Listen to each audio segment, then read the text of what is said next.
আসসালামু আলাইকুম, আমি সিয়াম বিন রেজা স্বাগতম জানাচ্ছি তোমাদের আজকের নতুন ভিডিওতে, যেখানে আমি আলোচনা করার চেষ্টা করব আমি কিভাবে উদ্ভাসের কেমিস্টারে ব্রাঞ্চে 10th হয়েছিলাম। তাহলে শুরু করা যাক। উদ্ভাসের কেমিস্ট্রি এক্সামটা মূলত হয় 100 মার্কের এক্সাম, যেখানে 100টি এমসিকিউ থাকে এবং 100টি এমসিকিউর প্রত্যেকটার মান থাকে 1, এবং এই পরীক্ষাটা দিতে হয় 60 মিনিটের মধ্যে। ইট মিনস 60 মিনিটে তোমাকে 100টি এমসিকিউ দিতে হবে। প্রত্যেকটা এমসিকিউ ভুল করার জন্য থাকে নেগেটিভ মার্কিং, যেটা হচ্ছে 0.25 করে। মিনস তুমি একটা যদি ভুল করো তাহলে তোমার কাটে যাবে 1.25।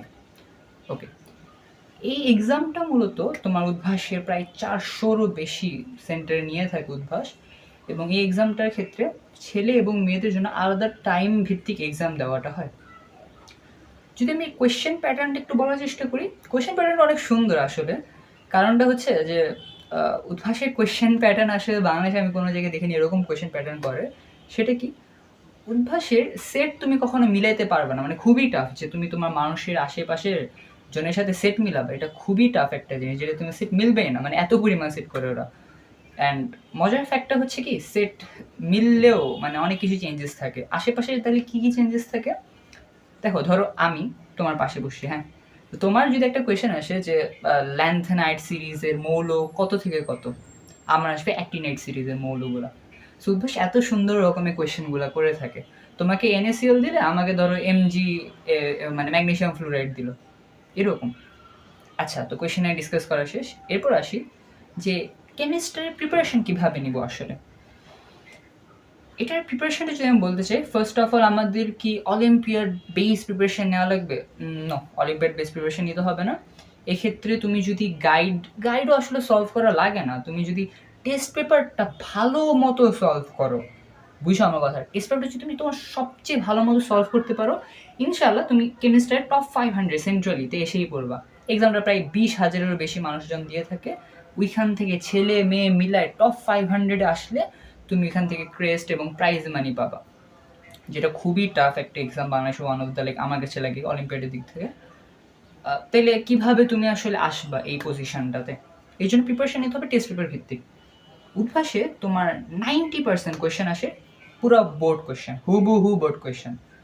হুবহু বলবো না, মানে বোর্ড কোয়েশ্চেন আসে, হয়তো কিছু চেঞ্জ করে দেয়, বাট তোমার এরকম আসে না যে লাইক তোমার অনেক টাফ কোয়েশ্চেন আসবে। আসলে 10টা আসতে পারে, যেটা স্বাভাবিক, বাট তুমি যদি যে কমন কোয়েশ্চেন্সগুলো আসে সেগুলো অ্যাপ্রোচ করতে পারো, সেগুলো যদি তুমি ফুল এনশোর করতে পারো, তো ইনশাল্লাহ তুমি কেমিস্ট্রি টপ 500 এসে পড়ছো অলরেডি। মানে তুমি যদি এটা এনশোর করতে পারো যে তোমার মানে কমন যেসব, এগুলো একটাও তোমার ভুল যাবে না, তাহলে ইনশাল্লাহ তুমি টপ 500 এসে পড়বা। জিনিসটা শুনতে অনেক মজা লাগতেছে, বাট আসলে জিনিসটা যত ইজিলি আমি বলতেছি না, আসলে জার্নিটা এত ইজি না। টেস্ট পেপারটাকে এত ভালো মতো সলভ করতে হবে, মান পর্যন্ত মুখস্থ থাকতে হবে। মূলত শেষ 2-3 বারে তোমার কেমিস্টার 4-5-6 অধ্যায় নিয়ে কাজ করছে, তোমার পিরিয়ডিক টেবিল, রাসায়নিক বন্ধন এবং মৌলের গণনা যেটা। তো এই ক্ষেত্রে মৌলের গণনার ক্ষেত্রে তোমাকে বুঝতে হবে 60 মিনিটে তুমি 100টা অ্যান্সার করবা। তাহলে বুঝতে পারতেছো এগুলো পার্টে তোমাকে কত ফাস্ট হইতে হবে। তোমার কোয়েশ্চেন দেখার সাথে সাথে তোমার অ্যান্সারটা মনে আসতে হবে, এইরকম টেস্ট পেপার প্রিপারেশন নিতে হবে। তো আমার ব্যাপারে একটু বলি, আমার জার্নিটা যেটা হচ্ছে, আমি তোমার 82.5 পেয়েছিলাম। আমি মূলত সেন্ট্রালি 278 আসছে, আর এবার ব্রাঞ্চে মিরপুর ব্রাঞ্চ থেকে দিছি, এখানে 10th আসছে। যদি এটা খুব একটা বড় কোনো না, বাট 278 এগুলো আসে। গল্পটা একটু বলি, আমি আমার অন্য ব্যাচের সাথে এক্সাম দিয়ে এটা পাইছি, মিনস আমার ব্যাচে আমি পাইনি। আমি যখন ফার্স্ট আমার ব্যাচে এক্সাম দিই, আমার পজিশন আসছিল 1803, এবং আমি আসলে আসিনি এখানে। সেক্ষেত্রে আমার প্রিপারেশনটা কী ছিল, অলিম্পিয়াড ভিত্তিক। মানে আমি 2 দিন টাইম পেয়েছিলাম, 2 দিন ধুমায় পড়ছি, মানে মারাত্মক পড়ছি, যত পড়া যায় 4-5-6 অধ্যায়, যত পরিমাণ ইনফরমেশন সব পড়ার চেষ্টা করছি। But at the end of the time আমি 1803 হয়ে গেলাম। বাট যখন আমি এইবার পরীক্ষাটা দিলাম, এবার আমি মাত্র হয়তো 6 ঘন্টা পড়ছি, 6 ঘন্টাও পড়ি নাই। যেদিন এক্সাম হয়েছে সেদিন 6 অধ্যায়, মানে 1 থেকে 1.5 ঘন্টা পড়ছি, তার আগের দিন 4-5 অধ্যায় হালকা পড়ে গেছি। বাট এইবার আমি সেই 1803 থেকে ডিরেক্ট 278, তাও আমার 156 হইতো। লাইক আমি 2টা কোয়েশ্চেন অ্যান্সার ঠিক জানতাম, বাট বৃত্ত ভর করছে ভুল, তার মানে 2.5 কাটছে, তাহলে 85 হইতো। 85-তে 156 হচ্ছে সিরিয়াল সেন্ট্রালে, অ্যান্ড ব্রাঞ্চে টপ 5 এসে পড়তাম। আর যদি আমি আরও ভালো মতো 1 সপ্তাহ প্রিপারেশন নিতাম তাহলে টপ 100 এসে পড়তাম। এটা স্বাভাবিক, কারণ আমি তো আগের বছর এক্সাম দিছি। কিন্তু আমি ওইবারে এত খারাপ, এইবারে এত ভালো করার রিজনটা কি? কারণ আমি বুঝতে পারি না যে আসলে লাইক কীভাবে পড়াটা উচিত। তার আগে কিছু জিনিস ক্লিয়ার করে দিই। তুমি হয়তো ভাবতেছো যে আরে ভাই তুমি অন্য ব্যাচের সাথে এক্সাম দিলা, লাইক এটা তো ঠিক না। হ্যাঁ, আসলেই ঠিক না। বাট কিছু জিনিস বলে রাখি যে আমার মেরিট আসছে, বাট আমার নাম লিস্টে আসে নাই, চিন্তা নেই। কারণ উদ্ভাস এখন আরও বেশি লাইক কোয়ালিটেটিভ হয়ে গেছে। আগেকার সময় আমি যখন এক্সাম দিয়েছিলাম, আমার একটা সিনিয়র ভাই এক্সাম দিয়ে প্রাইজও নিয়ে চলে গেছিলো। তোমাদের সময় আমি এক্সাম দিছি, বাট আমি প্রাইজ নিতে পারি নাই, কজ লাইক এখন ডিসকোয়ালিফাইড করে দেয় যদি বুঝতে পারে যে আমি আসলে অন্য ব্যাচের এক্সাম দিছি। যদিও আমি রেজাল্ট পাওয়ার পরপরই উদ্ভাসকে ইনবক্সে মেসেজে বলে দিয়েছিলাম যে আমার এইসব প্রাইস টাইস কিছু লাগবে না, আমি জাস্ট নিজেকে যাচাই করার জন্য এক্সামটা দিয়েছিলাম। কারণ আমি আগের বার এত ভালো পড়েও 1803 কেমিস্ট্রি আমার ফেভারিট সাবজেক্ট, ওই দিক থেকে আমি এইবারে 278 বা কত হইতে পারি এটা আমার দেখার ইচ্ছা ছিল। আমি উদ্ভাসকে বলেও দিয়েছিলাম যে আমি এগুলো এগুলো জিনিস আমি অন্য ব্যাচে এক্সাম দিয়েছি, আমারটা যাতে ডিসকোয়ালিফাইড করে দেওয়া হয়, এবং ডিসকোয়ালিফাইডও করে দেওয়া হয়েছে। তো আমি কিছুই পাইনি, জাস্ট মেরিটটা জানতে পেরেছি, আর কিছুই না। তাহলে আমি কীভাবে পারলাম? এক্ষেত্রে না, আমি এই ভিডিওটা বানানোর উদ্দেশ্য এটা না আমার জন্য এটা বলা, আমি এই জিনিসটাই বলতে চাচ্ছি যে ওই ট্রানজিশনটা কেমনে আসলো। আমি প্রথমবার অলিম্পিয়াড বেস প্রিপারেশন নিয়েছিলাম। অলিম্পিয়াড বেস প্রিপারেশনটা কি? যে তুমি ইনস এবং আউটস সব জানো, তুমি মানে ভেতরকার গভীর সব কিছু জানো। ফর এক্সাম্পল ধরো আমি পিরিয়ডিক টেবিলে জানতাম যে পিরিয়ডিক টেবিলে তুমি জানো 2 ধরনের আছে। ব্রিটিশ অ্যাসোসিয়েশন কর্তৃক একটা আছে যেটা হচ্ছে I2, তারপর যেটা হচ্ছে তোমার বোর্ড দিয়েছিলেন, সরি বোর্ড না, মেন্ডেলিভ যেটা দিয়েছিলেন। আবার এখন কি গ্রুপ 1, গ্রুপ 2, গ্রুপ 3। সো ওই আগে ছিল 1A, 1B, 2A, 2B এরকম ছিল, এটা ছিল মেন্ডেলিভ, এটা দিয়েছে বোর্ড এরকম। তারপর হচ্ছে তুমি ধরো উদ্ভাসের অলিম্পিয়াডটা না এরকম না। উদ্ভাসের অলিম্পিয়াড হচ্ছে তোমাকে নোন জিনিস জানতে হবে, বাট কত ফাস্টে জানতে পারো, কত ফাস্টে রিপ্লাই করতে পারো, এটা হচ্ছে আসলে মেইন জিনিস। যেক্ষেত্রে আগের বার আমি রাত জেগে পড়াশোনা করেও আমি পারি নাই, আর এইবার আমি হালকা পাতলা পড়েই পেরে গেছি, কোর্স আমি জানতাম ট্রিকটা কি। আসলে ট্রিকটা হচ্ছে তোমাকে ফাস্ট হতে হবে। কোয়েশ্চেন তুমি দেখা মাত্র লিখে ফেলবা, ইভেন মোল বা 6 চ্যাপ্টারের মান পর্যন্ত মুখস্থ হয়ে যাবে। এই পরিমাণ যদি তুমি প্রিপারেশন নিতে পারো, ইনশাল্লাহ তুমি এসেই পড়ছো টপ 500, এসেই পড়বা। কারণ এইরকম প্রিপারেশন যেটা তুমি মান মুখস্থ হয়ে গেছে, এটা হচ্ছে তোমার Udvash olympiad base preparation. But যে রিয়েল অলিম্পিডিয়ান সে কীভাবে পড়ে না, দেখো উদ্ভাস অলিম্পিডিয়ানরা তারা কীভাবে করবে যে আচ্ছা তোমার 22.4 লিটার আছে, এটাকে যদি 4 দিয়ে ভাগ করি হয়তো 5.6 লিটার আসবে। 6.023 ইন্টু 10⁻23 আছে, এটাকে যদি 2 দিয়ে ভাগ করি 3.011 ইন্টু 10⁻23 আসবে। এরা হচ্ছে তোর মুখস্থবিদ, মানে মুখস্থ বলবো মানে অনেক ফাস্ট এই দিক থেকে।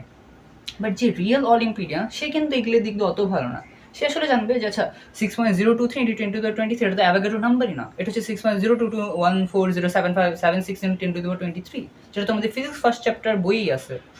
আবার যে উদ্ভাস অলিম্পিডিয়ান বা এরকম ফাস্ট তারা হয়তো জানবে যে হ্যাঁ অ্যাভোগাড্রো নাম্বার হচ্ছে 6.023 ইন্টু 10⁻23, যেটা অ্যাভোগাড্রোই হয়তো দিছে। বাট আসলে না, রিয়েল অলিম্পিডিয়ান জানে যে হ্যাঁ এটা তো অ্যাভোগাড্রো নাম্বার হইতে পারে ঠিক, বাট এটা আবিষ্কার করছে হচ্ছে জিন পেয়ারিং। দুইটা জিনিসই ভালো, আমি কাউকে ছোট করতেছি না, দুইটা জিনিসই জোস।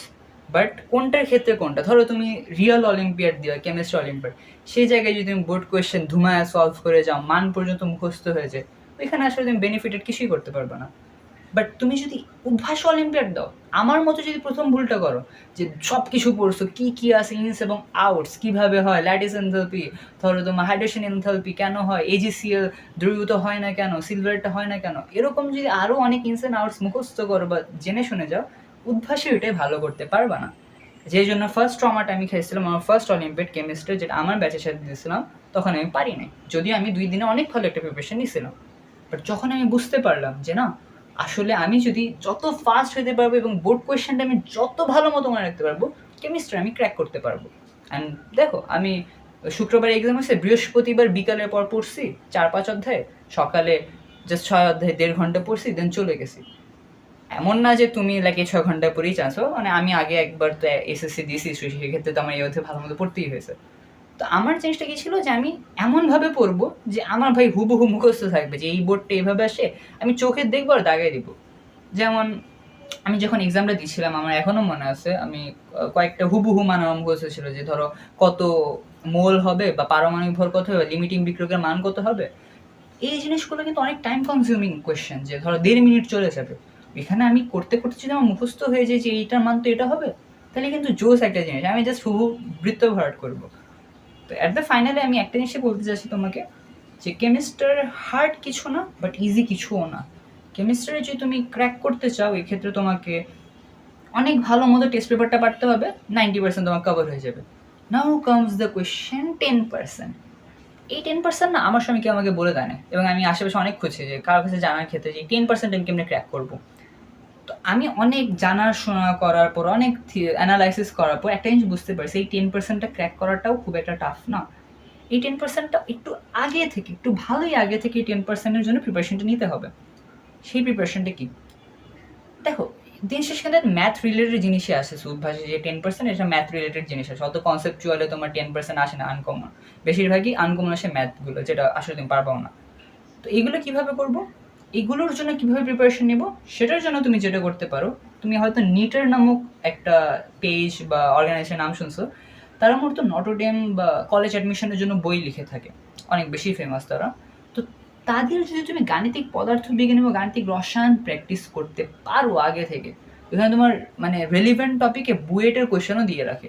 তো বুঝতে পারতেছো, তুমি যদি মানে বুয়েটের স্ট্যান্ডার্ডের কোয়েশনগুলো, সব তো আমি বলছি না বুয়েটেরগুলো করতে, বাট এই গাণিতিক পদার্থবিজ্ঞান ও রসায়ন যদি তুমি আগে থেকে কমপ্লিট করতে পারো, তুমি তো কলেজ অ্যাডমিশনে মারাত্মক একটা অ্যাডভান্টেজ পাবা, লাইফের কেসে অনেক ভালো অ্যাডভান্টেজ পাবা, তুমি ম্যাথমেটিক্যালি কেমিস্ট্রি তো অনেক ভালো হয়ে যাবা, এবং ওই যে 10% উদ্ভাস যেটা ভালো মতো কঠিন করে, ওই 10% অ্যাপ্রোচ করতে পারবা।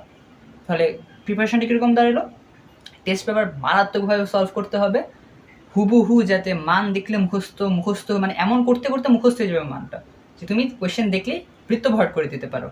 অ্যান্ড এটা হচ্ছে তোমার কম্প্যাক্ট। এটা যদি ফুল এনশিওর করতে পারো, ইনশাল্লাহ তুমি টপ 500-এ এসে পড়ছো। বাট আরও যদি ভালো পজিশন চাও, সেক্ষেত্রে আমি সাজেস্ট করবো নিটারের বইটা এখন থেকে নিয়ে নাও। হ্যাঁ, জিনিসটা আসলে তুমি একদিনে পারবা নিটারটা সলভ করতে, বাট ওইটা যদি সলভ করে শেষ করতে পারো, তুমি কলেজ অ্যাডমিশন অ্যাডভান্টেজ পাবা। তুমি যে কোনো অ্যাডভান্স ম্যাথ, আমরা অ্যাডভান্স বলি, আসলে অ্যাডভান্স জিনিসটা কি, ধরো তোমাকে যে ম্যাথ দিলাম, ক্লাস 12-এর বাচ্চাকে যদি আমি সেই ম্যাথটা দিই, বা ভাইয়াকে সেই ম্যাথটা দিই, তার কাছে কি সেটা অ্যাডভান্স লাগবে না? বাট তোমার কাছে অ্যাডভান্স লাগবে। তো অ্যাডভান্সটা ওই অনুসারে বুঝতে হবে। তোমার ক্ষেত্রে অ্যাডভান্সটা হচ্ছে নিটারে যদি তুমি এটা সলভ করতে পারো, ইট ইজ পারফেক্ট। আমি কোনো প্রমোশন পাই নাই বা প্রমোশন ভিডিও করতেছিও না, বাট জাস্ট সাজেশন ভিডিও। আমি ওই ভুলটা যেটা করছিলাম, ওই তিক্ততা যেটা আমার ফার্স্ট অলিম্পিয়াডে আমি পেয়েছিলাম কেমিস্ট্রিতে 1803 হয়ে, ওই তিক্তটা কাটায় ওঠার একটা সুযোগ পাইছিলাম, এবং সেটা আলহামদুলিল্লাহ উঠাইতেও পারছি। জাস্ট নিজের কাছে একটা সান্ত্বনা যে আমি পারছি, কী ট্রিকগুলো ফলো করতে এটা জানছি। তো এটাই হচ্ছে আমার সাজেশন ভিডিও, এবং হয়তো বা তোমাদের যখন কেমিস্টার হবে, তখন আমি একটা মানে কেমিস্টারের প্রিভিয়াস কোয়েশ্চেন সলভিং একটা ভিডিও দিয়ে দিব, যাতে আরও ইজিলি ক্র্যাক করা যায়। সো আজকের জন্য এতটুকুই। থ্যাংক ইউ এতক্ষণ ধরে ভিডিওটা দেখার জন্য। Till then, good bye.